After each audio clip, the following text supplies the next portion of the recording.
चलिए प्यारे बच्चों, अब हम लोग एमसीक्यू क्वेश्चंस की सीरीज में चैप्टर नंबर 4 पर आ रहे हैं। चैप्टर नंबर 4 है आपका क्वाड्रेटिक इक्वेशन, द्विघात समीकरण। बच्चों, एक द्विघात समीकरण क्या होता है? A X square plus B X plus C equal to zero, जहां ए का वैल्यू जीरो के बराबर नहीं होते और इनके दो भिन्न भिन्न वास्तविक मूल होते हैं। यदि ये भिन्न भिन्न कब होंगे बच्चों? जब भिन्न भिन्न होंगे जब आपका B square minus 4ac is greater than क्या हो जाए? जीरो। तब दो अलग अलग वास्तविक मूल होंगे, अलग अलग दो शून्यक होंगे, है ना। अगर B square minus 4ac is exactly equal to क्या आ जाए? जीरो, तब अल्फा और बीटा दोनों का वैल्यू क्या होगा? सेम होगा।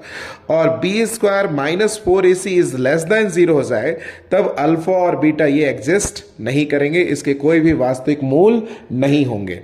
तो इन तीन सिचुएशन से तीन क्वेश्चंस आ सकते हैं मेरे प्यारे बच्चों। तो इसमें क्वेश्चन क्या दिया हुआ है कि ये है तो दो भिन्न वास्तविक मूल होंगे। भिन्न मतलब कब होंगे?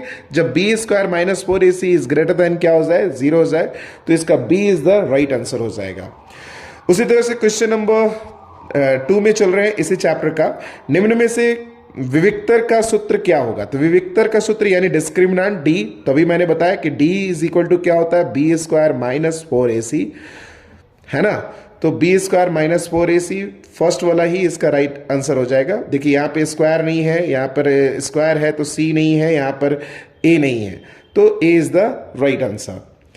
इसी क्रम में आगे बढ़ते हैं। तो इसका जो अगला इंपॉर्टेंट क्वेश्चन है वो पूछेगा कि निम्न में से कौन द्विघात समीकरण है।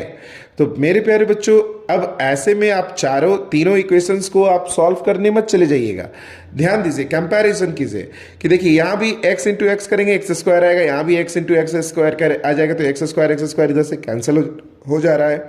यहां भी x इंटू एक्स करेंगे, एक्स स्क्वायर आएगा, इधर भी x इंटू एक्स करेंगे, एक्स स्क्वायर है, तो इधर से भी एक्स स्क्वायर कैंसिल हो जा रहा है।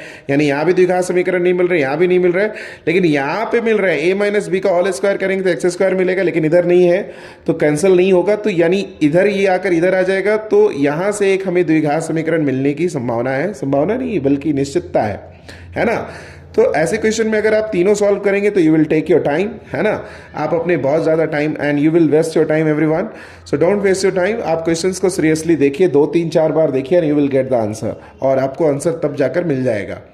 तो आपका इसका फर्स्ट आंसर हो जाएगा 31 का जो द्विघात समीकरण है वो आपका A is the right answer. चलिए अगला क्वेश्चन कहता है कि द्विघात समीकरण ax square plus B X plus C equal to zero के मूल समान है तो समान मूल है।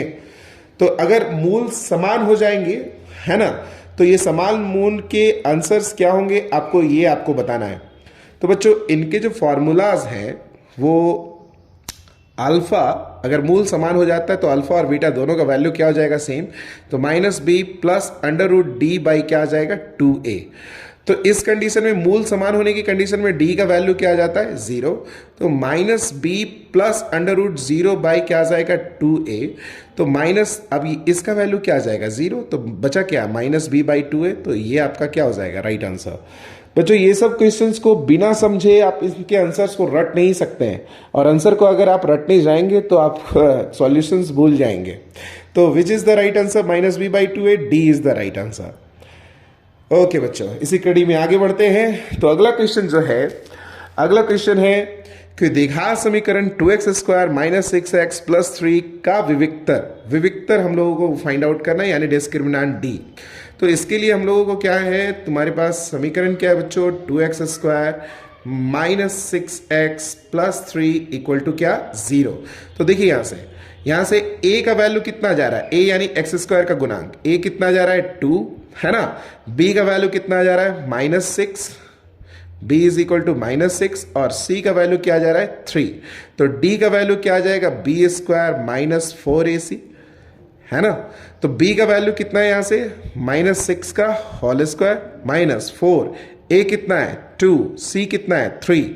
तो 6 का स्क्वायर क्या आ जाएगा? तो माइनस का पहले, तो माइनस इंटू माइनस प्लस 6 का square 36, 4 2 is 8, 3 is 24, what we get 12 is the right answer। तो A is the right answer। उम्मीद कर रहे हैं मेरे बच्चों आप भी मेरे साथ पेन और कॉपी के साथ होंगे, और आप जितनी प्रैक्टिस करेंगे आज कल आपको एग्जाम में उतना ही हेल्प मिलने वाला है। चलिए क्वेश्चन नंबर 34, वह द्विघात समीकरण जिसके मूल 2 और -2 हो तो निम्न में से होंगे। तब ऐसे क्वेश्चंस में आप चल पड़ेंगे हर एक क्वेश्चन को क्या करने के लिए, सॉल्व करने के लिए, है ना। तो यहां पर क्या दिया हुआ है कि दो मूल दिया हुआ है अल्फा और बीटा। तो आपको क्या करना है कि जहां जहां x है वहां पर इसका वैल्यू पुट करना है, इन दोनों का ये दोनों वैल्यू पुट करना है, और इनके पुट करने से कौन सा वैल्यू 0 आ जाता है वही आपका राइट आंसर होगा। चलिए, तो पहला इक्वेशन क्या है, x² -2 = 0। तो x का वैल्यू क्या लेते हैं, 2। तो 2 लेने पर ये 2 का होल स्क्वायर -2 = क्या हो जाएगा, 0। तो 4 में से 2 जाएगा तो क्या जाएगा, 2। तो ये पहला इक्वेशन नहीं है।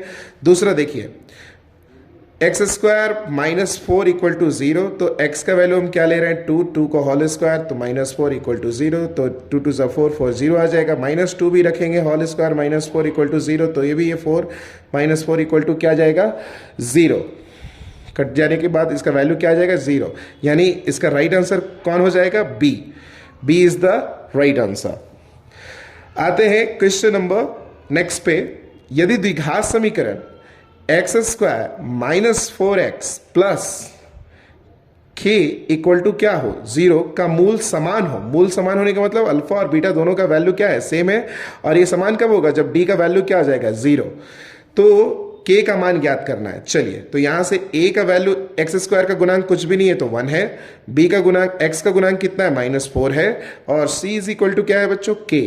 तो d का वैल्यू क्या आपको पता है, b² -4ac, और साथ ही ये पता है कि अल्फा और बीटा दोनों सेम है तो इनके मूल समान है। तो d का वैल्यू क्या हो जाएगा, 0। यानी b² -4ac = क्या आ जाएगा, 0।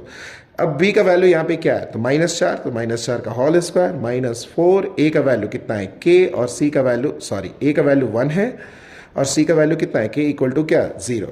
तो चर्चा के यहाँ पे क्या आ जाएगा, 16, ये माइनस में उधर जाकर प्लस में, तो 4k आ जाएगा। 4 से 4 को कट कीजिए तो k का वैल्यू कितना जा रहा है, 4 इज दैट राइट आंसर।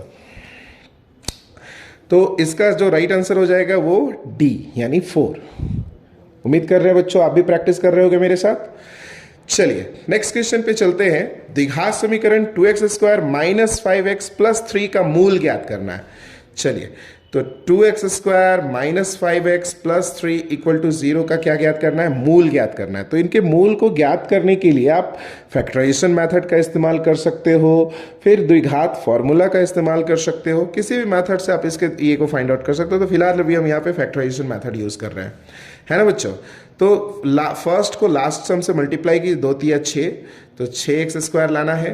तो 6 को तोड़ने के लिए आपको क्या करना होगा, तो 6 को फैक्टराइज कीजिए, 2 3 6, यानी क्या आ जाएगा, 2 और 3 के टर्म में 2 3 5 आ जा रहा है। तो 2x² -2x -3x + 3 = क्या आ जाएगा बच्चों, 0। अब यहाँ से क्या कॉमन आ रहा है, तो 2x कॉमन आ रहा है, तो यहाँ पे बच रहा है x, और यहाँ पे क्या बच रहा है, 1।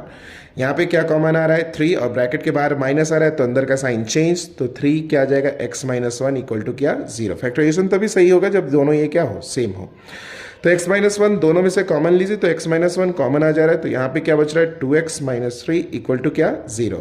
अब अगर ये उधर जाकर 0 चला जाएगा तो x - 1 = 0 आएगा। अगर ये उधर चला जाएगा तो 2x - 3 = 0 आ जाएगा। तो यहाँ से x का वैल्यू क्या आ गया, 1, और यहाँ से जो वैल्यू आ रहा है 2x = ये माइनस में इधर आकर प्लस में, तो x = 3/2। यानी आपके जो दो शून्यक हो जा रहे हैं 1 हो जा रहे हैं और 3/2 हो रहे हैं, यही आपका राइट आंसर है। तो 1 और 3/2 इज द राइट आंसर। बच्चों इस अध्याय से इतना ही इंपॉर्टेंट क्वेश्चंस हैं, और इससे अतिरिक्त और भी कोई क्वेश्चंस नहीं आएंगे, और आएंगे भी तो इसकी जगह पे वैल्यूज चेंज होंगे, जिसका प्रोसेसर मैंने आपको सिखाया कि आप इसको कैसे सॉल्व कर सकते हो। So thank you so much बच्चों, आप मेरे साथ आज बने रहिए। आज मैं पूरे चैप्टर 15 तक का MCQ क्वेश्चंस दूंगा, और साथ ही में 5 मार्क्स के सारे इंपॉर्टेंट क्वेश्चंस। Thank you.